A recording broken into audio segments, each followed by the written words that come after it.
देखिए एगो प्रेमिका प्रेमी के एगो गीत हम गोले बनी ये साल के कहीं गोले बनी बड़ा बढ़िया भाव भाव कि सुना तनी सोना की सोमार करेला कि मने मने हमारा से प्यार करेला। लड़किया कहते कि सुना तनी तू हमारे लिए सोमार करेला। ये सब गलत अफवाह है कि लड़कियां ही केवल सोमारी भूखती हैं हस्बैंड के लिए। लड़का भी भूखेगा तो अच्छी औरत मिल सकती है। भगवान ही थोड़ा ना कहे कि तुम मत भूखियो। कि सुना तानी सोना की सोमार करेला आ मने मने हमारा से प्यार करेला। तो लड़कवा कहता कि सामने में छोड़ी आईनी दिल्ली कलकत्ता भोले बाबा चाहिए तो जुड़ जाही नाता। मीठ मीठ ताली बजा के भैया तो चलो सोना चलो चढ़ावे बेला बासा। चलो सोना चलो चढ़ावे बेला बासा। सुना तानी सोना की सोमार करेला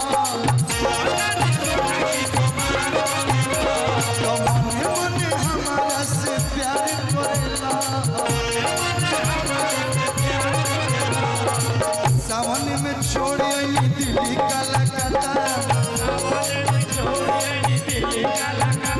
तो भोले बाबा चाहिए तो जुड़ जाए तो चलो सोना चलो चढ़ावे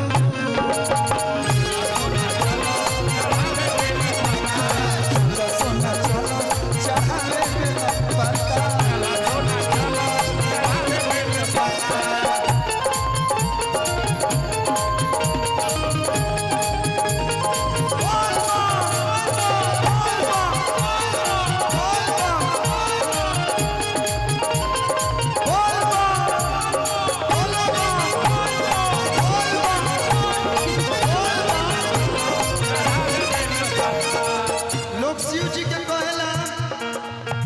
गाजा पीना भांग पीना लेकिन ये और भंगिया खातिर पार्वती में कितना तप कइल रहले।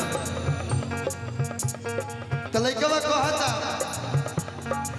शिव जी के जैसे पागली पार्वती हम श्रीमान बनबू श्रीमती।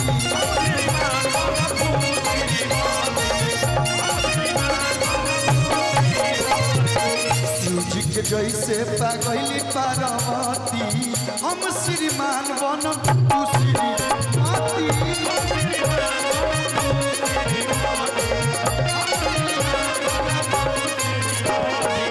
जय भोलेनाथ दोनों हाथ पर लिखता। अभी सावन भरेगा एक चीज सुनाला का सुनाला बोल बम बोलो बम बम भोले सगर सुनाता तो चलो सोना चलो चढ़ावे तो चलो सोना चलो चढ़ावे बेला पाता।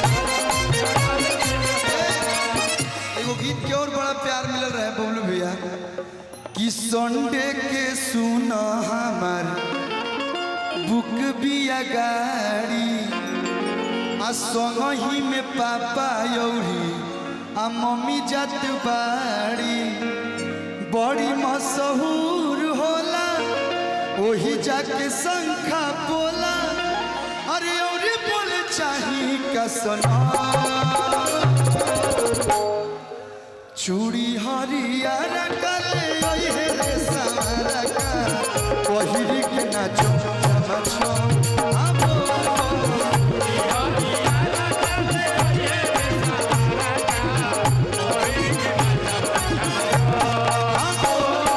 चूड़ी हरियर कले रे सारा का पहिरी के नाचो छमा छम बोल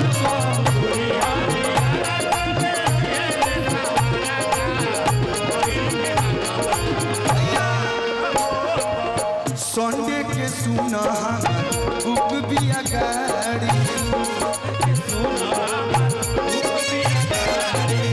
संगही में पापा जो मम्मी जात बाड़ी बड़ी मशहूर होला ओही जाके संखा बोला बड़ी मशहूर होला ओही जाके संखा बोला और बोले चाहिए कसना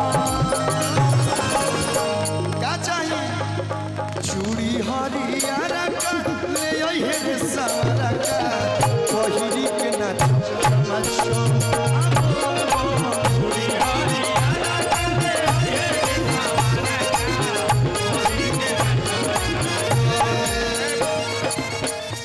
चूड़ी हरियर खरीदे खातिर दिले हैं बबलू भैया और काजू भैया की तरफ से बहुत सारा प्यार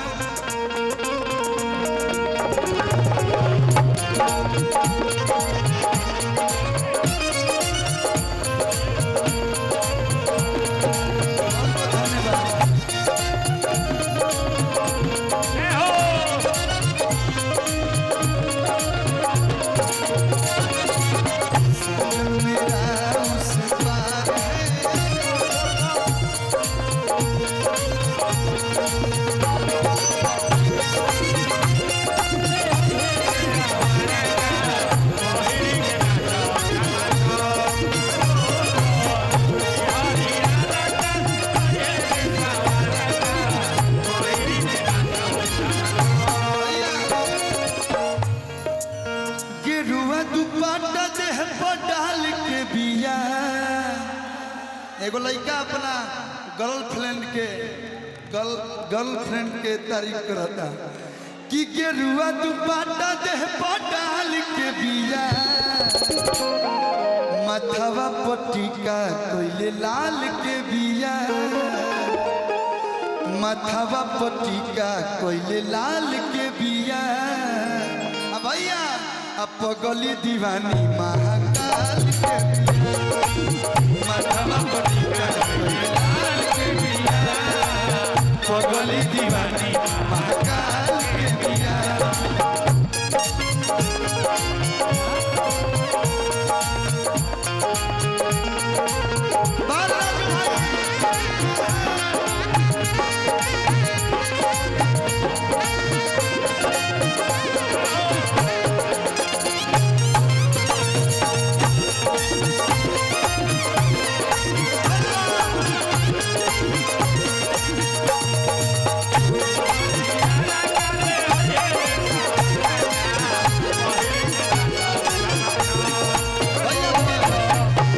देखिए गाना इतना बागर गावल जाए रात गुजर जाए लेकिन गाना कंप्लीट ना हो। एगो गाना बड़ी आजकल इंस्टाग्राम पे ट्रेंड करता एगो मेहरारू मरद जानबे कहीं न तनी मनी नोक झोंक रहेला आई लव यू हम तो हर राजा तू हो हमर रानी कान खोली सुन आई लव यू फलानी। लेकिन कतनो रुआ गाली मेहरारू के अगर मन क जाए कि लड़े के बा हमारा तो कोनो न कोनो नुक्स निकालिए देवेले। एगो मर्द मेहरारू बड़ी बहुत स्वीट भी हैं लेकिन थोड़ा बहुत उनमें जहाँ ज़्यादा प्यार होला अरे आप पैसा मत दीजिए ठीक है ऐसे खुश रहिए। नहीं बम जी फोटो ले लें कर बाबू के अगर क्यों मोबाइल लेता था फोटो ले लीजिए। इतनी छोटी बच्ची है इसके हाथ से पैसा ठीक नहीं लगेगा। काजू भैया देते हैं अच्छा लगता है। किधर है आपकी मम्मी? अब मम्मी को आने में बहुत टाइम लगेगा नहीं तो बहुत तुम्हारे चाचा लोग चढ़ जाएंगे मंच पे। तुम जाओ तुम्हारा हो गया ना। हाँ वेलकम वेलकम।